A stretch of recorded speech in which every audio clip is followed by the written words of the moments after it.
En el verano de 2025, expertos militares de todo el mundo especulaban que, en su guerra con Ucrania, Rusia pronto sería capaz de lanzar 1000 o más drones de largo alcance contra su enemigo cada noche.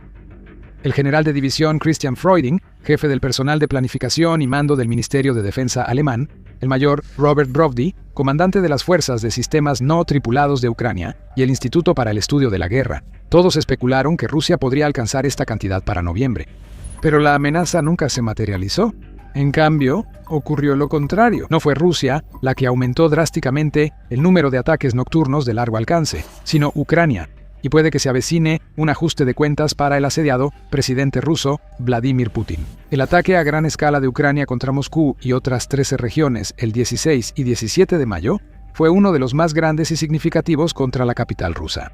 Para muchos rusos, esto ha traído la guerra a casa como nunca antes. Para el régimen, esto ha provocado una frenética carrera por intentar predecir qué sucederá después. La amenaza de ataques aún mayores y mucho más frecuentes. Los ataques de largo alcance del presidente ucraniano Volodymyr Zelensky contra Moscú han generado gran conmoción y probablemente influirán en los próximos acontecimientos. Debe darle satisfacción a Freuding y Brovdi saber que sus predicciones de que enjambres de 1000 drones rusos estarían aterrorizando Ucrania cada noche en cuestión de meses resultaron ser muy exageradas. Rusia solo ha logrado esa cantidad una vez, si acaso. En las noches del 14 y 15 de mayo, lanzó más de 1560 drones contra Ucrania, siendo la mayor parte del ataque durante la noche del 14 de mayo. La cantidad de drones de ataque nocturnos ha aumentado desde enero, pero no alcanza los 1000 por noche. En ese mes se lanzaron en promedio 143, seguido de un promedio de 180 en febrero, 197 en marzo y 240 en abril. El promedio diario parece que caerá a alrededor de 185 durante mayo, ya que Rusia, aparentemente, ahora está acumulando drones para ataques masivos menos regulares, en lugar de lanzar ataques a gran escala cada noche. Pero eso está lejos de las predicciones originales, sobre todo porque los ataques ucranianos de largo alcance han aumentado mucho. Ahora los preocupados por posibles ataques regulares de 1000 drones no son los ucranianos, sino los rusos.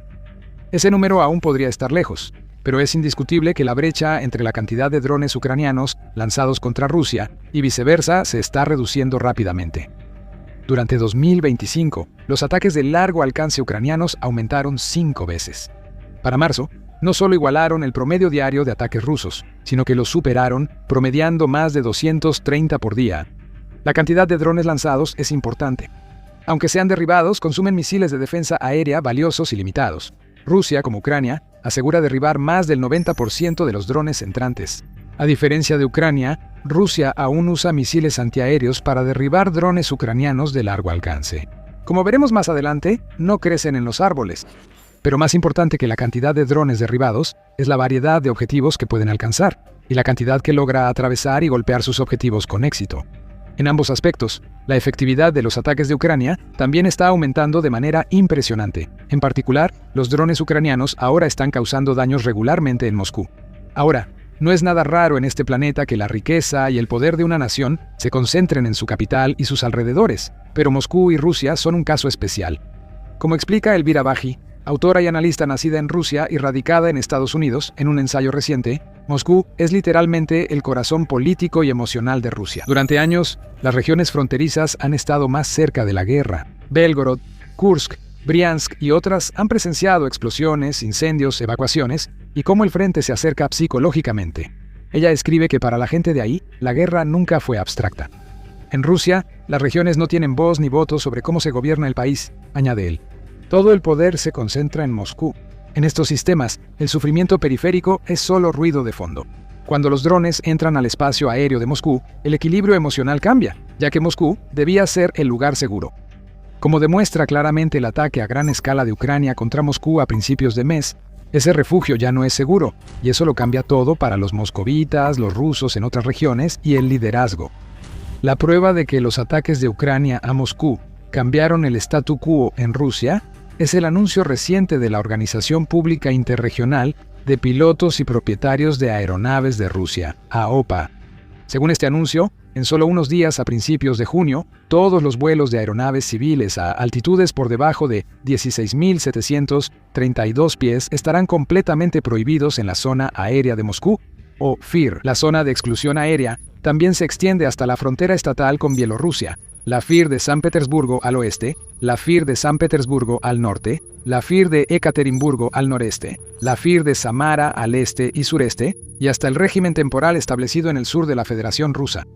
Un resultado que pocos rusos habrían imaginado posible hace un año. El espacio aéreo sobre Moscú y el centro de Rusia está cerrado indefinidamente para vuelos de baja altitud. Fuera de despegues y aterrizajes, la altitud indicada permite que los aviones de pasajeros crucen con seguridad la zona de exclusión aérea.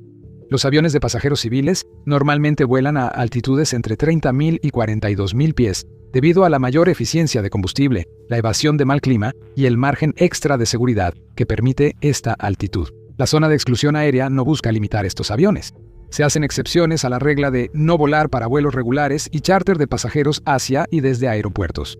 Las restricciones no aplicarán a evacuaciones médicas, aviación sanitaria, trabajos químicos aéreos, monitoreo de infraestructura ni vuelos con contratos gubernamentales. Las medidas buscan despejar el cielo y facilitar que las defensas aéreas rusas derriben drones ucranianos. Los drones ucranianos normalmente vuelan por debajo de los 16.700 pies. La mayoría de los drones ucranianos de ataque de largo alcance, como el Firepoint FP-1 FP-1 RS-1 BARS y el modificado UJ-22 Airborne, operan entre 1.600 y 9.800 pies muy por debajo de la altitud límite. Volar a menor altitud permite que los drones evadan el radar y esquiven sistemas de defensa aérea de gran altitud, como el S-400 y el S-300. Esto obliga a Rusia a depender más de sistemas de corto alcance como el Pantsir y el Tor, y de la detección visual, mucho menos efectivos contra enjambres de drones. Eso es un gran problema para Rusia, ya que su defensa aérea en capas se ha degradado mucho, y con cada ataque de Ucrania empeora más. El problema de las defensas aéreas degradadas no solo afecta a Rusia. Una lección clave de la guerra en Ucrania es que sistemas tradicionales de defensa aérea como el Patriot de EU, el Iris-T alemán y los S-300 y S-400 rusos no son viables como sistemas antidrones. Estos sistemas son costosos. Sus misiles valen cientos de miles o millones de dólares. Los misiles también tardan mucho tiempo en producirse. No es viable gastar tanto y agotar arsenales derribando drones que cuestan decenas de miles de dólares y pueden producirse por cientos al mes. La guerra de Estados Unidos e Israel contra Irán ha hecho evidente este dilema. El sistema Patriot ha demostrado ser efectivo contra los ataques con misiles rusos. De hecho, el sistema es un componente fundamental de las defensas antiaéreas y antimisiles de Ucrania. Antes de la Operación Furia Épica, Ucrania ya tenía problemas para conseguir suficientes misiles PAC-2 y PAC-3 para sus sistemas Patriot. Hoy en día, está buscando desesperadamente lo poco que pueda conseguir. A inicios de mayo, Yuri Ignat, portavoz de la Fuerza Aérea de Ucrania, dijo: "Actualmente, los lanzadores asignados a ciertas unidades y baterías están medio vacíos, y eso es decir poco. Nos hemos encontrado con escasez de misiles debido a ciertos problemas de suministro". Agregó que Ucrania ha tenido que pedir a sus aliados tan solo de 5 a 10 misiles a la vez para sistemas como NASAMS e Iris-T. Considerando que Rusia lanzó más de 700 misiles contra Ucrania en 2025, puedes ver lo grave que se ha vuelto el problema. Los rusos también tienen ese problema, aunque menos grave por ahora. Esto es porque hasta ahora, Rusia ha enfrentado menos misiles de largo alcance que Ucrania. Eso cambiará cuando Ucrania aumente la producción de misiles Neptuno, Flamingo y otros nuevos.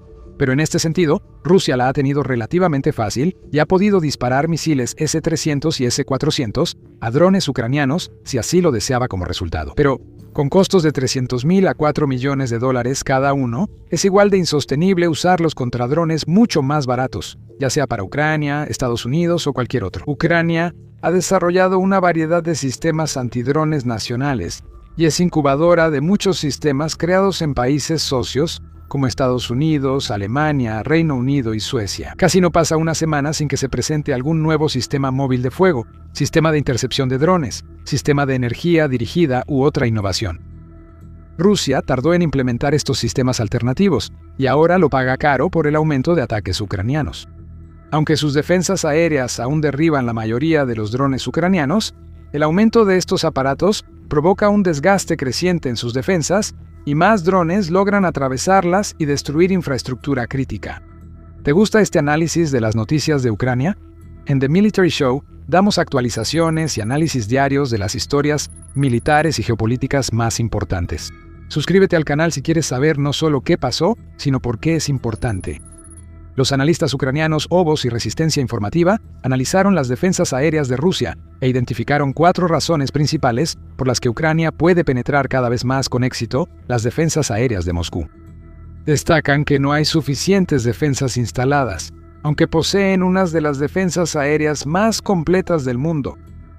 Desde la primavera de 2026, Moscú cuenta con 2 anillos densos de defensa aérea, más varias posiciones en la ciudad y zonas de intervención en la región metropolitana, sumando 4 capas de defensa aérea. Analistas de inteligencia de fuentes abiertas estiman unas 130 posiciones de defensa aérea en la capital y alrededores. El anillo interno cuenta con unos 100 sistemas de defensa aérea Pantsir S-1 y algunos sistemas Tor, diseñados para interceptar drones ucranianos y misiles de crucero. Están reforzados por alrededor de 25 baterías S-400, utilizadas para interceptar misiles de crucero y misiles balísticos. Como Ucrania, Rusia usa su fuerza aérea para derribar drones.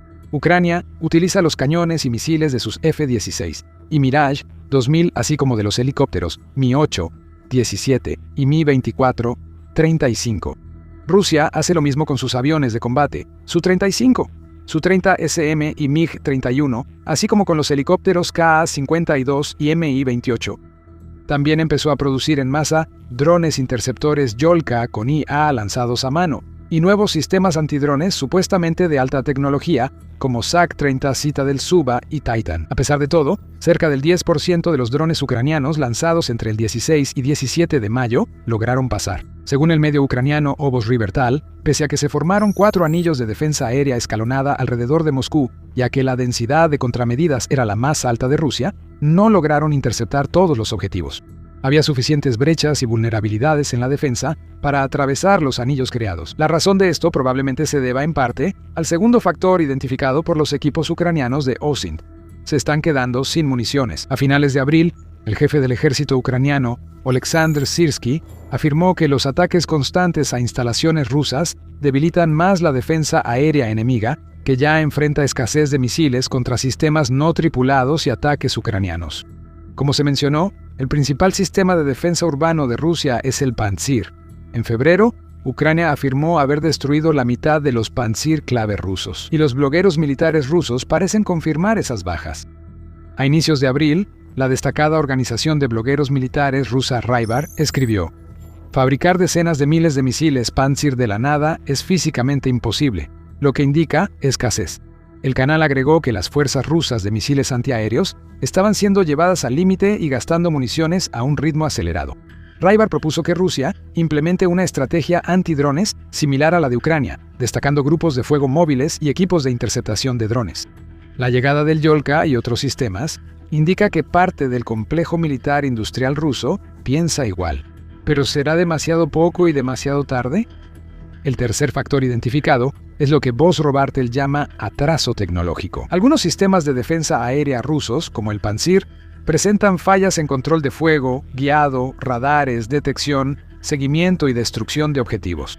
Dicen que el Pantsir falla mucho en sus tareas por varios problemas tecnológicos que no se pueden resolver por las sanciones. Intentan solucionarlo parcialmente, usando este medio más común y básico para combatir drones a corta distancia, instalándolo en torres y techos, pero la mejora en eficiencia es mínima. Un análisis separado del sitio militar ucraniano, Militarny, contradice parcialmente la segunda parte de esa afirmación. En un análisis reciente sobre las defensas aéreas de Moscú, tras el gran ataque ucraniano, informan que los Pantsir se ubican en 2 tipos principales de posiciones de defensa aérea: terraplens de tierra con plataformas de acceso de concreto y torres metálicas donde los sistemas son elevados a su posición por una grúa. Elevar estos sistemas por encima del nivel del suelo amplía el horizonte del radar y mejora la detección y la intercepción de objetivos pequeños a baja altitud, según dicen. Es difícil determinar con certeza si esto ha mejorado su efectividad. Rybar también niega que el Pantsir sea ineficaz. En junio del año pasado escribieron: antes de la SMO, Operación Militar Especial, todos los criticaban. Tras mejoras basadas en la experiencia de combate, el sistema se ha vuelto muy efectivo, y quizá el sistema de defensa aérea ruso más exitoso, incluso derribando drones de ataque. Señalan una nueva configuración de misiles para el Pantsir, que lleva 48 minimisiles específicamente para operaciones contra enjambres de drones como evidencia de una mayor eficiencia, así como la introducción de la variante Pantsir SMDE. Esta es una versión mini del sistema. Usa misiles pequeños para proteger objetivos fijos. Aunque no parecen un atraso tecnológico, el funcionamiento real de estos nuevos sistemas poco comunes sigue siendo una incógnita. Una cosa es segura: Ucrania está reduciendo sistemáticamente los sistemas de defensa aérea disponibles para Rusia, el cuarto factor mencionado por Aborrovetel. Actualmente, las fuerzas de ocupación rusas están perdiendo decenas de unidades de defensa aérea cada mes, mientras que solo pueden producir unas pocas unidades. La reposición de esas pérdidas está quedando gravemente por detrás del ritmo de las pérdidas, y cada mes los recursos de defensa aérea de Rusia son cada vez menos, escribe Raibar. Lo respaldan datos de las Fuerzas Armadas ucranianas. Según un análisis de las estadísticas oficiales ucranianas, realizado por el analista de OSINT Kyle Glenn, entre enero y finales de marzo, Ucrania impactó 85 unidades de equipo de defensa aérea, incluyendo sistemas de misiles tierra-aire y sistemas de radar. Eso es casi el triple de la tasa de desgaste registrada en 2025. Glenn indica que el aumento es de casi 240% respecto a los 3 meses previos. Según él, esto casi con toda seguridad explica la mayor efectividad de los ataques ucranianos de largo alcance en 2026.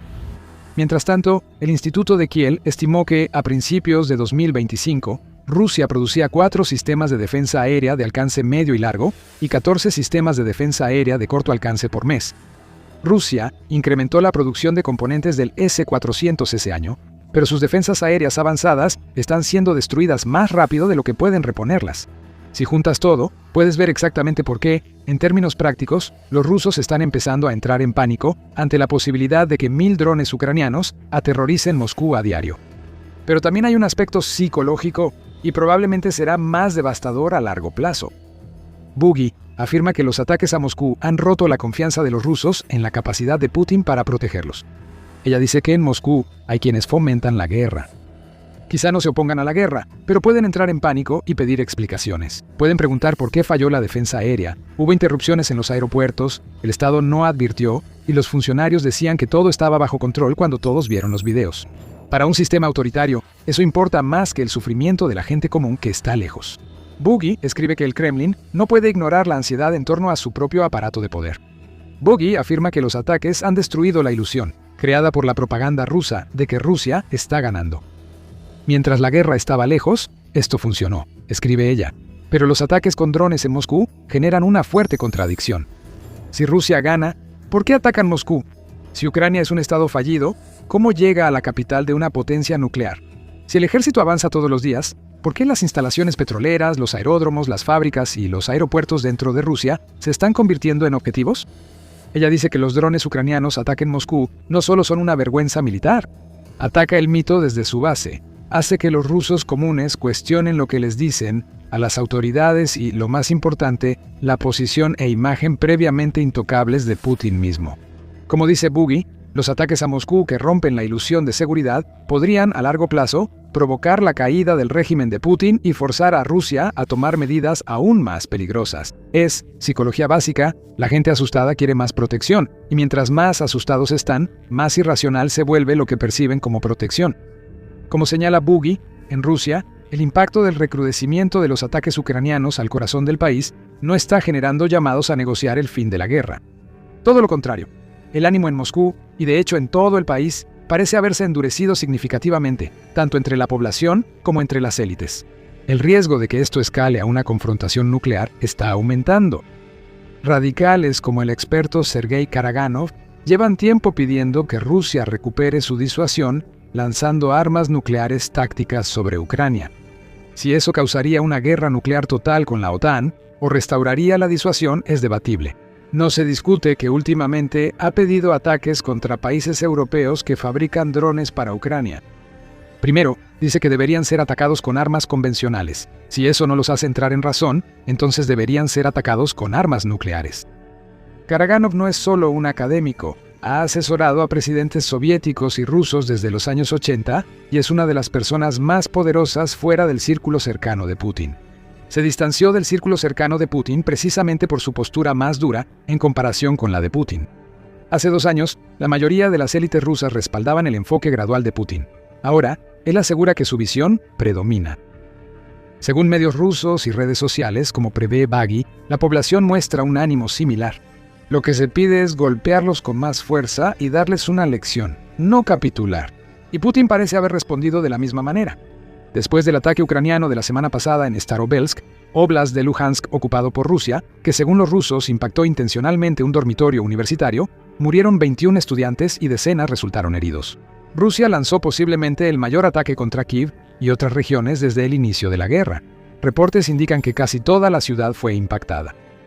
El Ministerio de Relaciones Exteriores de Rusia advirtió que el ataque en Starovelsk agotó su paciencia y que lo ocurrido en Kiev es solo el inicio de una serie de ataques más fuertes. Recomendó al personal de embajadas extranjeras evacuar la ciudad y a los residentes evitar instalaciones administrativas y militares. Zelensky responde firme y promete más sanciones contundentes. Queda por ver si los rusos están fanfarroneando, si tienen el poder convencional para degradar seriamente a Ucrania, o si Putin, o quien lo suceda si es destituido, está dispuesto a presionar el gran botón rojo. Pero ciertamente parece que el carácter agotador y de desgaste de la guerra en los últimos años podría estar transformándose rápidamente en algo mucho más peligroso. Por supuesto, estaremos siguiendo de cerca los acontecimientos y manteniéndote informado, así que dale clic al botón de suscribirte para que no te lo pierdas. Por si enfrentamos una guerra nuclear total, mira este video sobre los mejores lugares en Estados Unidos donde resguardarte hasta que pase. Gracias por vernos.